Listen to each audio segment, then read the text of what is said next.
Hello student, स्वागत है आपका एग्जाम लाइव के ऑनलाइन प्लेटफॉर्म पे। मेरा नाम है ट्विंकल मालवीय और जैसा कि आपको पता है कि हम मध्य प्रदेश की एक सीरीज चला रहे हैं जिसमें आज जो हमारा चैप्टर है वो है मध्य प्रदेश के पर्वत। आपने थंबनेल में देख लिया होगा मध्य प्रदेश के पर्वत। वैसे तो मैं आपको पठारों में सतपुड़ा पर्वत पढ़ा चुकी हूँ, ठीक है, लेकिन आज हम थोड़ा सा और डीप पढ़ेंगे क्योंकि हमें विंध्याचल पर्वत के बारे में पढ़ना था। आप लोगों का सतपुड़ा वाले पर्वत का रिवीजन भी होगा, साथ ही में आपको विंध्याचल पर्वत भी समझ में आएगा, ठीक है। तो मुख्यतः यदि हम मध्य प्रदेश में बात करें तो हम मध्य प्रदेश में दो पर्वतों के बारे में पढ़ते हैं, एक है विंध्याचल पर्वत और दूसरा है हमारा कौन सा, सतपुड़ा पर्वत, ठीक है।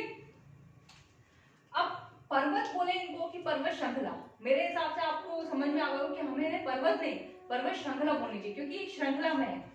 पर्वत क्या होता है, पर्वत क्या होता है कि पर्वत सिर्फ एक फेज में होता है, लेकिन श्रृंखला क्या होती है, जब पर्वत बहुत सी सीरीज में उपस्थित होते हैं तो हम उसे क्या बोलते हैं, पर्वत श्रृंखला या श्रेणी। पर्वत श्रेणी या श्रृंखला, ठीक है। यहां तक का उम्मीद है आपको दिख रहा होगा।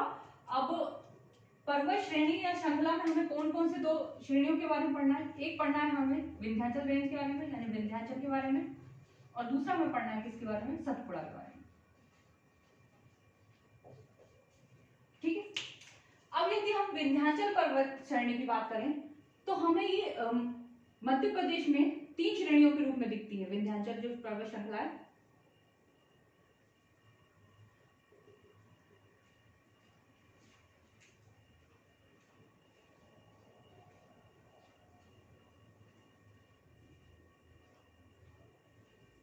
ठीक है, ये विंध्याचल पर्वत श्रृंखला ये हमें तीन रूप में दिखती है। एक है हमारी कौन सी,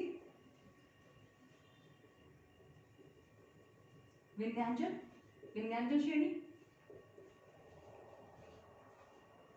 दूसरी है हमारी कौन सी, भांडेर या इसको भारनेर भी बोलते हैं, और तीसरी है हमारी कौन सी,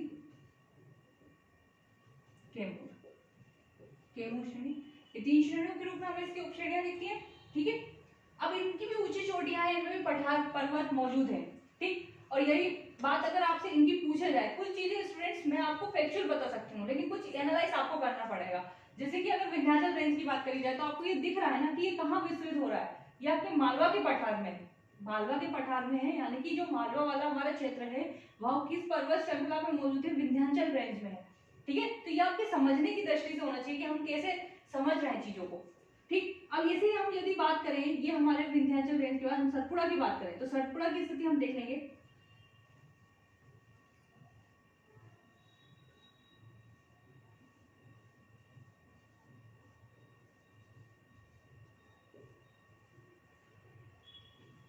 सतपुड़ा में भी हमें तीन रेंज देखने को मिलती है, एक है हमारी राजपीपला,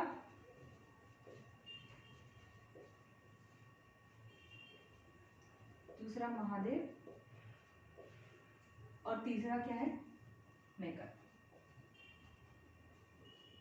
ठीक है। आज हम इन्हीं दो पर्वत श्रेणियों या श्रृंखलाओं के बारे में बात करेंगे, एक विंध्याचल के बारे में, दूसरा सतपुड़ा के बारे में। यदि आपसे विंध्याचल और सतपुड़ा की स्थिति पूछी जाए तो आप बता सकते हैं कि मध्य प्रदेश के दक्षिण में कौन सा स्थित है, सतपुड़ा पर्वत श्रेणी, और मध्य प्रदेश के उत्तर की तरफ कौन सा स्थित है, विंध्याचल पर्वत श्रेणी, ठीक है। यहीं पर हम एक चीज और देखेंगे, आपने देखा होगा कि नर्मदा नदी, मैंने आपको बताया था कि नर्मदा नदी को जब हम पठार पढ़ रहे थे कि नर्मदा नदी को क्या कहा जाता है, मेकलसूता कहा जाता है। क्यों, क्योंकि उसका उद्गम कहाँ से होता है, उसका उद्गम होता है मेकल पर्वत श्रेणी से। नर्मदा नदी का उद्गम कहाँ से होता है, मेकल पर्वत श्रेणी से,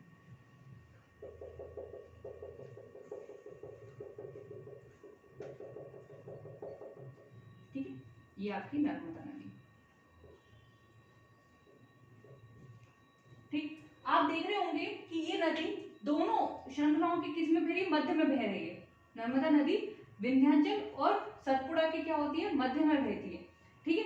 और इसका बहाव यदि आप देखें तो इसका बहाव कहाँ है, जैसे कि मैंने आपको बताया था जब भी दिशाओं की आवश्यकता पड़े तो आप ऐसे बना लीजिए, तो पूर्व से पश्चिम की ओर, पूर्व से पश्चिम की ओर बहती है, ऐसे ही यदि हम बात करें महादेव पर्वत से, यहाँ से यदि आप बात करें तो यहाँ से कौन सी निकलती है आपकी, ताप्ती।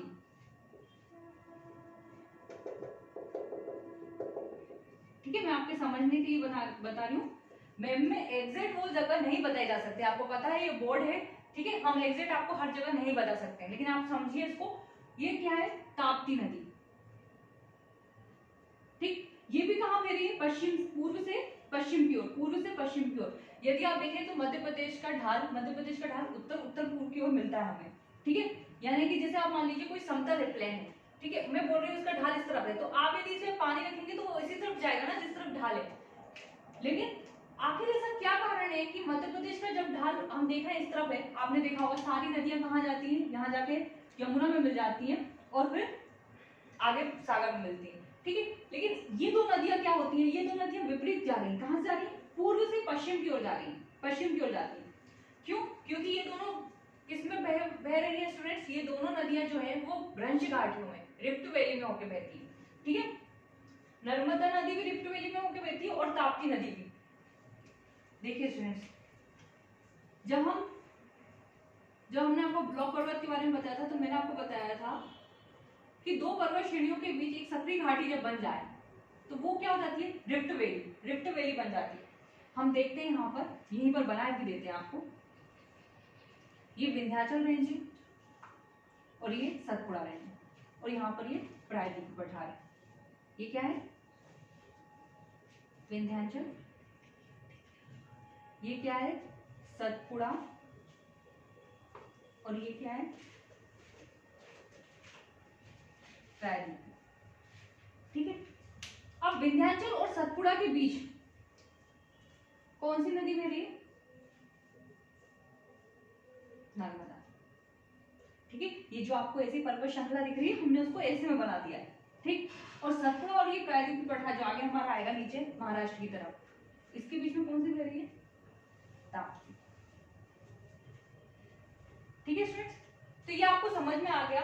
आप एक चीज और समझिए स्टूडेंट्स, ये जो पर्वत श्रेणियां हैं या श्रृंखला है, ऐसा नहीं होता कि ये कोई फिक्स जगह, कि मैंने बोल दिया कि मध्य प्रदेश में विंध्य का कुछ भाग यहाँ गुजरात की तरफ भी होगा, इसका कुछ भाग इधर भी होगा उत्तर प्रदेश की तरफ, वहीं सतपुड़ा का कुछ भाग महाराष्ट्र में भी है, छत्तीसगढ़ में भी देखने को मिलेगा हमें मेकल का।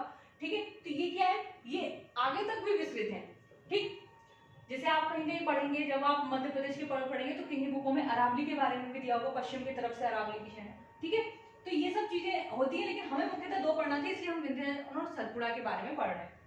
ठीक, आपने देख लिया कि मध्य प्रदेश क्या हो रहा है, पूर्व से पश्चिम की ओर बह रही है क्योंकि ये रिफ्ट वैली में बहती है, और उसके के साथ ये क्या किसका निर्माण करती है स्टूडेंट्स, एस्चुरी का निर्माण करती है। अब ये एस्चुरी क्या चीज है, बोल दिया मैडम ने कि नर्मदा नदी और ताप्ती नदी क्या बनाती है, एस्चुरी बनाती है। ठीक है, अब ये एस्चुरी क्या है, देखो एक होता है एस्चुरी और एक होता है डेल्टा। ठीक है, एस्चुरी को ज्वार नद मुख भी बोलते हैं, ज्वार नद मुख। स्टूडेंट्स जैसे ये ज्योग्राफी को नदियों में हम इसको और अच्छे पढ़ेंगे, लेकिन अभी आपको समझ में आए, कोई भी वर्ड ऐसा ना हो जो आपको रटना पड़ जाए, इसलिए यहाँ पे थोड़ा सा मैं बताऊंगी।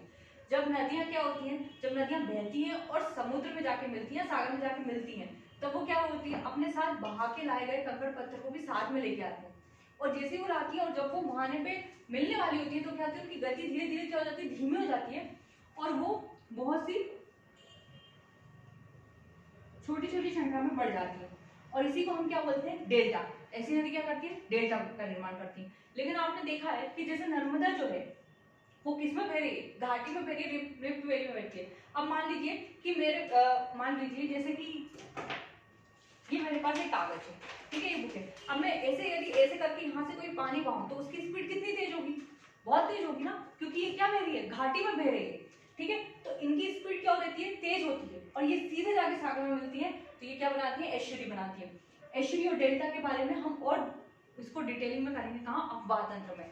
ठीक है, चलिए, तो ये हो गया हमारा क्या, हमने नर्मदा नदी, ताप्ती नदी देख ली, विंध्यन की देख ली, 3 श्रेणियां, विंध्यन, भांडेर और केमूर, मुख्यतः हम इनकी डिटेलिंग में पढ़ेंगे, है ना। और यहाँ पर हम पढ़ेंगे राजपीपला, महादेव और मेकल के बारे में। ठीक है, ये दोनों नदियां, ये दोनों श्रृंखलाएं जहां मिलती हैं वहां एक पठार देखेंगे आप, पठार का निर्माण होता है इनकी संधि पे, जैसे हम संधि भी बोल सकते हैं, वो है अमरकंटक का पठार, अमरकंटक। यहाँ ये जो निर्मित होता है वो है अमरकंटक का पठार। चलिए, उम्मीद है इतना स्टूडेंट्स आप लोगों को समझ में आया होगा। ये हमने मध्य प्रदेश की दोनों पर्वत श्रृंखलाओं को देखा है। मैंने आपको थोड़ा सा नर्मदा और ताप्ती के बारे में भी यहाँ पर बता दिया है। ठीक है, अभी हम इनकी एक एक श्रेणी के बारे में पढ़ेंगे। सबसे पहले हम विंध्याचल के बारे में पढ़ेंगे। आप लोग इसका क्या करिए, स्क्रीनशॉट लीजिए। हम फिर आएंगे विंध्याचल पर्वत श्रेणी के बारे में।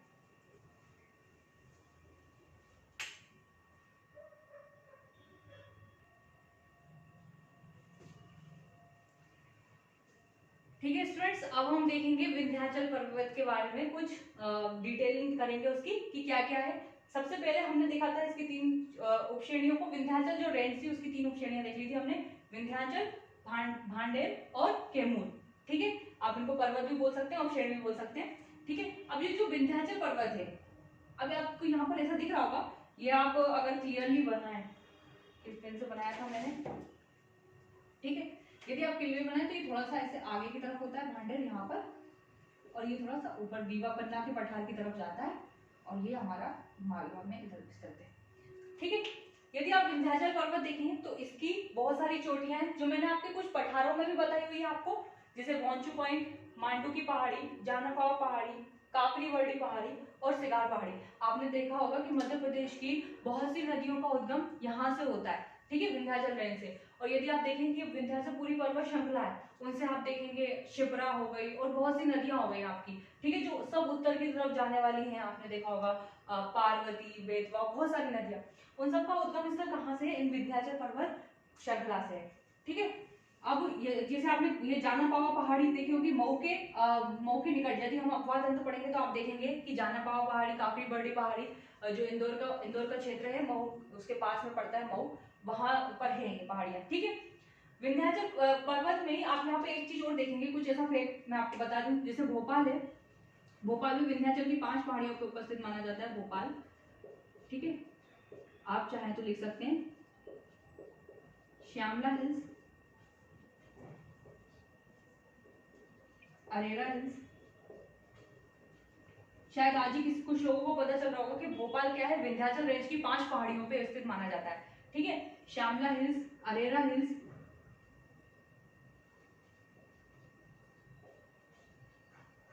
Katara hills, Kaveri hills. ठीक है, तो भोपाल क्या है, इन 5 श्रेणियों पर उपस्थित है। एक मिनट रुकिएगा। ठीक, और एक और आपका रह गया ईदगाह हिल, ईदगाह हिल, ईदगाह हिल। ठीक है, आप चाहें तो उसका नाम नोट कर सकते हैं। ठीक, अब यदि हम दूसरी श्रेणी की बात, दूसरी पर्वत की बात करें या दूसरी श्रृंखला की बात करें, दूसरी श्रेणी की, तो भांडेर या भारनेर बोलते हैं इसको। आपने देखा होगा सलकनपुर या दतिया में जो सोनागिरी, आपने देखा होगा सोनागिरी का विशेष स्थान है। और रायसेन में भी भीमबेटका की गुफाएं भी सुनी होगी, वो जिन पहाड़ियों पर बनी हुई है, वो सब किसका भाग है, वो सब भांडेर पर्वत श्रेणी का भाग है। ठीक है, और यदि हम बात करें कि विंध्याचल पर्वत की सबसे ऊंची चोटी, जिसे हम बोलते हैं सद्भावना चोटी, सद्भावना,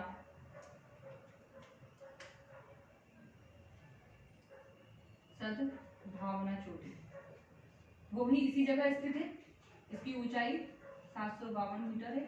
ठीक है, इसे माउंट गुडविल या गुडविल पीक भी कहा जाता है। ठीक है, भांडेर श्रेणी में स्टूडेंट्स मीथेन के भंडार हमको मिलते हैं देखने को, खनन में आप देखें तो। और यदि हम कैमूर की बात करें तो कैमूर में क्या है, रीवा पन्ना का जो पठार वाला एरिया है, वहां कैमूर आता है। यहाँ पे आपने त्रिकुटा पर्वत के बारे में सुना होगा। ठीक है, तो ये हो गई क्या, हमारी विंध्याचल पर्वत की तीनों श्रेणियों के बारे में हमने आपको थोड़ा थोड़ा बता दिया। अब हम बात करेंगे किसके बारे में, सतपुड़ा के बारे में। अभी की पॉइंट ऑफ व्यू से स्टूडेंट्स इतना ही इंपॉर्टेंट है। ठीक है, और आपको और भी फैक्ट अगर मिलते हैं, ठीक, तो आप उसको नोट करते जाएंगे। कुछ रह गया होगा तो मैं आपको आगे भी उसको अटैच करती जाऊंगी। ठीक है, और रही बात ये कि अगर आपको डिटेलिंग लिखनी हो, क्योंकि कुछ लोग प्रैक्टिस करते हैं आंसर राइटिंग की, डिटेलिंग लिखनी हो तो स्टूडेंट्स ये तो फैक्ट हो गए, आप क्या लिख सकते हैं, आप यहाँ की जलवायु लिख सकते हैं, मिट्टी लिख सकते हैं, मिट्टियों वाला चैप्टर भी अभी हम करेंगे, जैसे मैंने आपको पठार में पूरा बना के बताया था। आप यहाँ की वर्षा लिख सकते हैं, यहाँ के उद्योग, पर्यटन क्षेत्र सब लिख सकते हैं, है ना। नदियों का उद्गम, नदियां तो बहुत इंपॉर्टेंट है, नदियों का उद्गम लिख सकते हैं, है ना। नदियां हेडिंग डाल के मैपिंग भी कर सकते हैं, पूरी विंध्याचल रेंज बना दी, और जो सी नदियां हमें इसमें से दिख रही हैं, अभी हम अपवाद तंत्र पढ़ेंगे तो और क्लियर हो जाएगा। ठीक है, तो वो भी आप कर सकते हैं।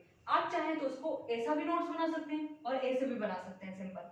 ठीक है, चलिए तो अभी आप इसका इतना स्क्रीनशॉट लीजिए, फिर हम आएंगे किस पे, सतपुड़ा रेट पे।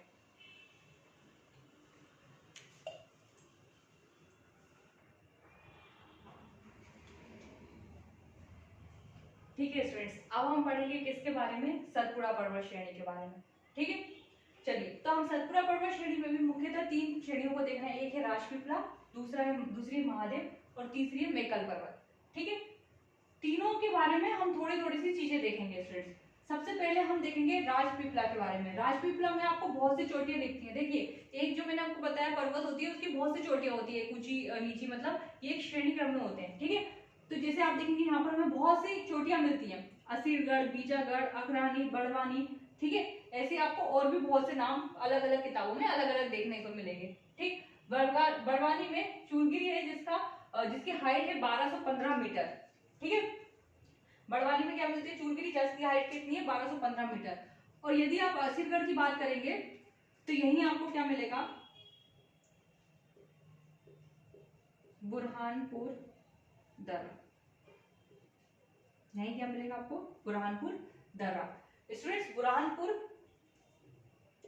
बुरहानपुर दर्रा जो है, यहीं से क्या माना जाता है, मैंने आपको जब पिछली बार पठार पढ़ रहे थे हम लास्ट क्लास में, हमारी पठार वाली क्लास में, मैंने जब आपको सतपुड़ा के बारे में बताया था, तो मैंने आपको बताया था कि राजपीपला, आपसे अगर क्वेश्चन एग्जामिनर पूछेगा तो ये नहीं पूछेगा कि असीरगढ़ की पहाड़ी के बारे में। ठीक है, ये सब पहाड़ियां हैं, ठीक है, चोटियां मतलब। अब ये जो राजपीपला है, राजपीपला और आपकी कौन सी, ग्वालियर, जैसे मैंने ये राजपीपला बना दी और ये ग्वालियर, ठीक है, इनके बीच में पाया जाता है ये क्या, बुरहानपुर दर्रा। और इसे हम क्या बोलते हैं, इसे दक्षिण भारत का प्रवेश द्वार कहते हैं। ठीक है स्टूडेंट्स, ये जो ग्वालियर की पहाड़ियां हैं वो महाराष्ट्र में भी जाती हैं। आप देखेंगे कि ये कहां तक विस्तृत हैं, ये गुजरात महाराष्ट्र में भी विस्तृत हैं ये पहाड़ियां। ठीक है, तो जो ग्वालियर का हिस्सा है वो कहाँ आता है, महाराष्ट्र में भी आता है। ठीक, महादेव पर्वत की बात करें तो महादेव पर्वत आपसे पूछा जाता है, महादेव पर्वत धूपगढ़ के बारे में बहुत पूछा गया है। धूपगढ़ 1350 मध्य प्रदेश की और सतपुड़ा की क्या है, सबसे ऊंची चोटी है धूपगढ़। उसके बाद आप देखेंगे सेकंड नंबर पे कौन है, यहीं पर हमें मिलती है सतपुड़ा में, कौन सी मिलेगी महादेव में, यहाँ पर चौड़ागढ़, फिर नंदीगढ़ और कालीभीत की पहाड़ियां, ये सब कहाँ पाई जाती है, ये सब यहीं इसी क्षेत्र में हमें देखने को मिलती है। ठीक है स्टूडेंट्स, अब यदि हम बात करें कि मेकल पर्वत के बारे में बात करें, मेकल पर्वत में भी आपको देखने को मिलेगा अमरकंटक, अचानकमार और किरार घाटी। ठीक है, ये तीनों क्षेत्र आपको यहाँ में भी देखने को मिलेंगे, अमरकंटक की पहाड़ी देखने को मिलेगी, अचानकमार और किरार घाटी। ठीक, अब ये जो किरार घाटी है स्टूडेंट्स, इस पे आपने सुना होगा, जब भी हम मध्य प्रदेश का क्षेत्रफल देखते हैं तो कहीं आपको मिलता है 308252, कहीं आपको किसी बुक में मिलेगा 308245। ठीक है, ये आपको देखने को मिलता है। ठीक, तो ये जो अंतर आ रहा है एरिया का, वो इस किरार घाटी के कारण, विवाद के कारण आता है। कहीं हम इसको छत्तीसगढ़ का हिस्सा माने तो फिर क्षेत्रफल कम हो जाएगा, हमारा मध्य प्रदेश का हिस्सा माने तो क्षेत्रफल थोड़ा बढ़ जाएगा। ठीक है, तो ये किरार घाटी विवाद होता है। अब है ना, आपको हमें एक चीज और बतानी थी मुझे यहाँ पर, जैसे कि ये जो हमने देखी थी भांडेर और कैमूर श्रेणी। ठीक है, कैमूर श्रेणी के यदि आप दक्षिण की तरफ देखेंगे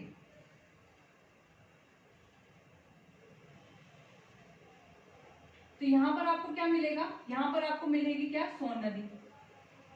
और यदि हम उत्तर की तरफ देखें तो यहां पर आपको मिलेगी क्या, यमुना नदी। तो हम बोल सकते हैं कि कैमूर श्रेणी जो है, विंध्याचल पर्वत श्रृंखला की जो कैमूर श्रेणी वो क्या करती है, यमुना और सोन नदी के बीच में क्या करती है, जल विभाजक का कार्य करती है। ठीक है, चलिए इतना आप लोग स्क्रीनशॉट लेंगे, फिर जो भी कुछ बचा हुआ है हम थोड़ा सा वो देखेंगे।